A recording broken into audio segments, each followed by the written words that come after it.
ලෝකයේ ඕනෑම රටක හමුදාවක කාන්තාවන් ඉන්නවා. හැබැයි උතුරු කොරියාවේ තත්ත්වය ඊට වඩා හාත්පසින්ම වෙනස්. එකම උස්සකට එකම විදිහකට රොබෝවරුන් වගේ පියවර තබන මේ දහස් ගණන් කාන්තාවන් පිටුපස තියෙන්නේ ලෝකයේම නොදන්න බියකරු කතාවක්. උතුරු කොරියානු නායක කිම් ජොන් අන් ඇයි තමන්ගේ රටේ තරුණියන්ට අවුරුදු ගණනාවක හමුදා සේවය අනිවාර්ය කරලා තියෙන්නේ? අද අපි හෙළි කරන්නේ උතුරු කොරියානු කාන්තා බලකායේ සැඟවුණු රහස් පිළිබඳව. උතුරු කොරියාවේ කාන්තාවන් සඳහා වන අනිවාර්ය හමුදා සේවය ලෝකයේ අනෙක් රටවලට වඩා ගොඩක් වෙනස්. ඒ වගේ මේක දැඩි නීති පද්ධතියකින් සමන්විතයි. උතුරු කොරියාවේ නීතියට අනුව සෑම තරුණියක්ම පාසල් අධ්‍යාපනය අවසන් කිරීමෙන් අනතුරුව හමුදාවට බැඳීම අනිවාර්යයි. මීට කලින් මේක ස්වේච්ඡාවෙන් සිදු වුණත් 2015 වසරේ සිට මේක දැඩි නීතියක් බවට පත් වුණා. සාමාන්‍යයෙන් වයස අවුරුදු 17 දී, ඒ කියන්නේ පාසල් අධ්‍යාපනය අවසන් වීමෙන් අනතුරුව ඒ සැනකින්ම තරුණියන් හමුදාවට බඳවා ගන්නවා. කාන්තාවන්ට හමුදා සේවය අවුරුදු 5ක අනිවාර්ය සේවයක්. පිරිමින්ට නම් මේක අවුරුදු 10ක්. ඉතා දක්ෂ ශිෂ්‍යාවන්ට වගේම ක්‍රීඩිකාවන්ට පමණක් මේකෙන් නිදහස් වෙලා හෝ හමුදා සේවයේ කාලය කෙටි කරගන්න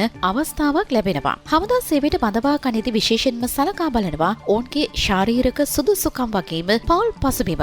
ඒක දැඩි සලකා බැලීමක්. පවුලේ කවුරුන් හරි රජයට විරුද්ධව හෝ රටින් පැන ගිහින් ඉන්නවා නම් එම තරුණියන්ට හමුදාවට බැඳෙන්න කිසිදු අවස්ථාවක් ලැබෙන්නේ නැහැ. එය එයාලට සමාජීය වශයෙන් ලොකු අවාසියක්. හමුදාවට බැඳෙද්දී උසහා බරගෙන නිශ්චිත මට්ටමක් තියෙනවා. මොවුන්ගේ බැරැක්ක ජීවිතය ගැන කතා කරද්දී එක් කාමරයක තරුණියන් 10ක් 20ක් පමණ ඉතා පටු ඉඩක ජීවත් වෙන්න ඕනේ. ඔවුන්ට ලැබෙන්නේ ඉතාම සීමිත පෞද්ගලික නිදහසක්.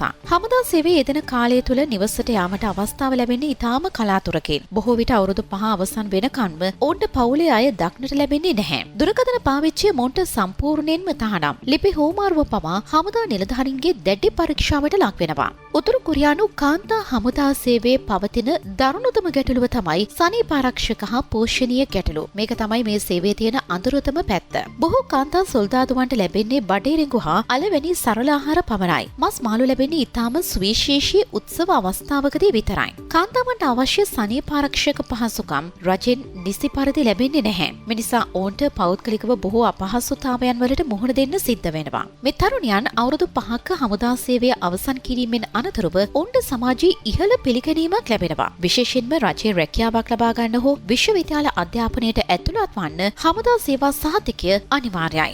ඒ වගේම පක්ෂයේ සමාජිකත්වය, ඒ කියන්නේ වර්ක්ස් පාර්ටි මෙම්බර්ෂිප් ලබා ගන්නටත් මේ ලොකු සුදුසුකමක් වෙනවා. බොහෝ උතුරු කොරියානු පවුල් තම දියණියන් හමුදාවට යවන්න කැමති වෙන්නේ ගෙදර ඉන්නමට වඩා හමුදාවේදී තුන් වේලම කන්න ලැබෙයි කියන බලාපොරොත්තුවෙන්. හැබැයි ඇතුළට ගියාම තත්ත්වය ඊට වඩා ගොඩක් වෙනස් කියලා ඔවුන් පහසුවෙන්ම තේරුම් ගන්නවා. ඊළඟ දේ තමයි උතුරු කොරියානු කාන්තා බලකායේ දැඩි පුහුණුව හා විනය කියන්නේ හිතා ගන්නවත් බැරි බැරෑරුම් දෙයක්. ඊටම අමාරු දෙයක්. ඔබ දැක ඇති අර පෙළපාලිවලදී රොබෝවරුන් වගේ යන පාගමන. මේක පිටුපස මාස ගණනාවක වේදනාකාරී පුහුණුවක් තියෙනවා. මේ පාගමනට කියන්නේ ගෝ ස්ටෙප් කියලා. මේ කාන්තා බලකාය ගෝ ස්ටෙප් පාගමන සහ අඟල් කිහිපේ නිර්වද්‍යතාවයට දැඩි පුහුණුවක් ලබන්න ඕනේ. ඔවුන්ගේ කකුල පොළවේ සිට අඟල් කිහිපයක් ඉහළට එසවිය යුතු නිශ්චිත මට්ටමක් තියෙනවා. මේක වැරදුනොත් දැඩි දඬුවම් බෙදෙන්න වෙනවා. දහස් ගණනක් එකවර පා තබන විට ඇතිවන ශබ්දය පවා එකම ස්වරයකට ඇසෙන පරිදි ඔවුන් පුහුණු වෙනවා. මේකෙන් පින්වන්නේ තනි පුද්ගලයාට වඩා සමූහයේ ඒකීය භාවය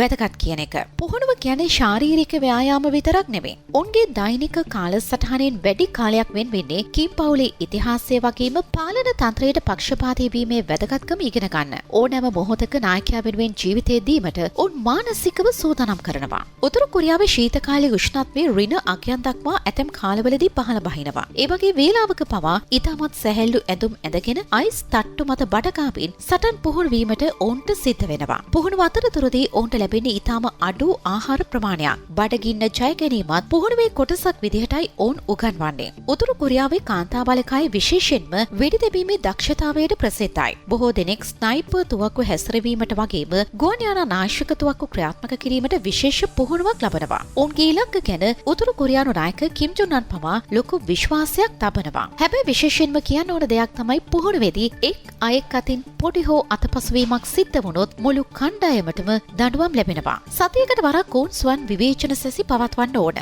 එතනදී Taman අතින් වුණු වැරදි හා අනෙක් සොල්දාදුවන් අතින් වුණු වැරදි ප්‍රසිද්ධියේ ප්‍රකාශ කරන්න ඕනේ. මේ නිසා යාලා ඉන්නේ නිතරම දැඩි මානසික පීඩනයකින්. උතුරු කොරියානු කාන්තා බලකායේ පිටතින් උපදැමූ පෙළපාලිවලට යට තියෙන කඳුළු කතාවක්. හමුදාවෙන් පැනා කාන්තාවන් කියන පරිදි ඔවුන්ට ලැබෙන්නේ ඉතාම සීමිත ආහාර ප්‍රමාණයක්. බොහෝ විට දිනකට බඩේරඟු කෝප්පයක් දෙකක් හෝ තුනක් පමණයි ඔවුන්ට ලැබෙන්නේ. සනීපාරක්ෂක පහසුකම් අවම වීම නිසා ඔවුන් දැඩි මානසික පීඩනයකින් පසු වෙනවා. බොහෝ විට ඔවුන්ට සනීපාරක්ෂක තුවා ලබා දෙන්නේ නැති තරම්. ඒ නිසා ඔවුන්ට සිද්ධ වෙන්නේ පරණ රෙදි කැබිලි නැවත සෝදා පාවිච්චියට ගන්න. සීතල කාලගුණික තත්ත්වය යටතේ උණු වතුර තබා සාමාන්‍ය වතුර පවා ඔවුන්ට බැරැක්කවලට ලැබෙන්නේ ඉතාමත් සීමිතව. මේ නිසා පෞද්ගලික පිරිසුදුකම පවත්වා ගැනීම ඔවුන්ට ලොකු සටනක්. අවුරුදු 5ක් යනකම් තමන්ගේ මව්පියන් දක්නට නොලැබීම නිසා මේ තරුණියන් දැඩි මානසික පීඩනයකට ලක් වෙලා ඉන්නවා. පාලන තන්ත්‍රයේ දැඩි නීති නිසා පොඩි හරි වැරද්දක් වුණොත් තමන්ගේ මුළු පවුලටම දඬුවම් ලැබෙයි කියන බියෙන් තමයි ඔවුන් ජීවත් වෙන්නේ. උතුරු කොරියානු කාන්තා බලකායේ ලිංගික හිංසනය හා අනාරක්ෂිත බව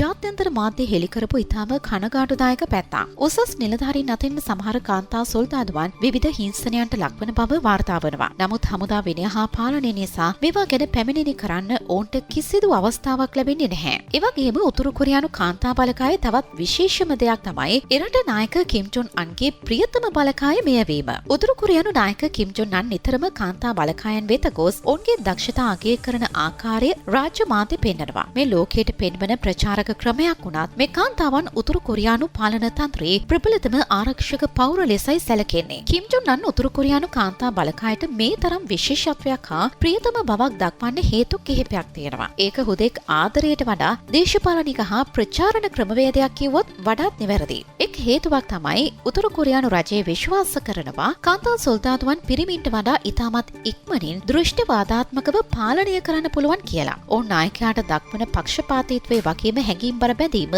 පාලන තන්ත්‍රයේ පැවැත්මට ලොකු ශක්තියක්. කිම් ජොන් අන් කාන්තා සොල්දාදුවන් සමග සිනාසෙමින් ඔවුන්ගේ දුක සැප බලමින් සිටින දර්ශන රාජ්‍ය මාධ්‍ය නිතරම ප්‍රචාරය කරනවා. මෙන් උත්සාහ කරන්නේ ඔහු දැඩි පාලකයෙක් වගේම කරුණාවන්ත පියෙකු ලෙස පෙන්වීමට. කාන්තා සොල්දාදුවන් ඔහු දැකීමෙන් හැඟීම්බර වී හඬා වැටෙන දර්ශන හරහා ජනතාව ඔහු කෙරෙහි ඇති භක්තිය වැඩි කරවනවා. ඒ වගේම තමයි උතුරු කොරියානු කාන්තා බලකාය ඔවුන්ගේ විනය සම්බන්ධයෙන් ලෝක ප්‍රසිද්ධයි. විශේෂයෙන්ම මහා පරිමාණ හමුදා පෙළපාලිවලදී කිසිදු අතපසුවීමක් නැතිව රොබෝවරුන් වගේ පියවර තබන ඔවුන්ගේ දක්ෂතාවය කිම් ජොන් අන් නිතරම අගය කිරීමට ලක් කරනවා. ඒ වගේම තමයි හමුදාවේ පිරිමි සොල්දාදුවන් දිරිමත් කරන්න කාන්තා බලකායන්ගේ දායකත්වය කිම් ජොන් අන් උපයෝගී කර ගන්නවා. කාන්තාවන් මේ තරම් කැපවීමෙන් වැඩ කරනවා නම් පිරිමි සොල්දාදුවන් මීට වඩා කැපවිය යුතුයි යන පණිවිඩය කාන්තා බලකාය හරහා පිරිමි හමුදාවට ලබා දෙනවා. විශේෂයෙන්ම කිම් ජොන් අන්ගේ පෞද්ගලික ආරක්ෂාව සඳහා වගේම ඔහුගේ නිවසේ හා රහසිගත ස්ථාන ආරක්ෂා කිරීම සඳහා විශේෂයෙන්ම තෝරාගත් කාන්තා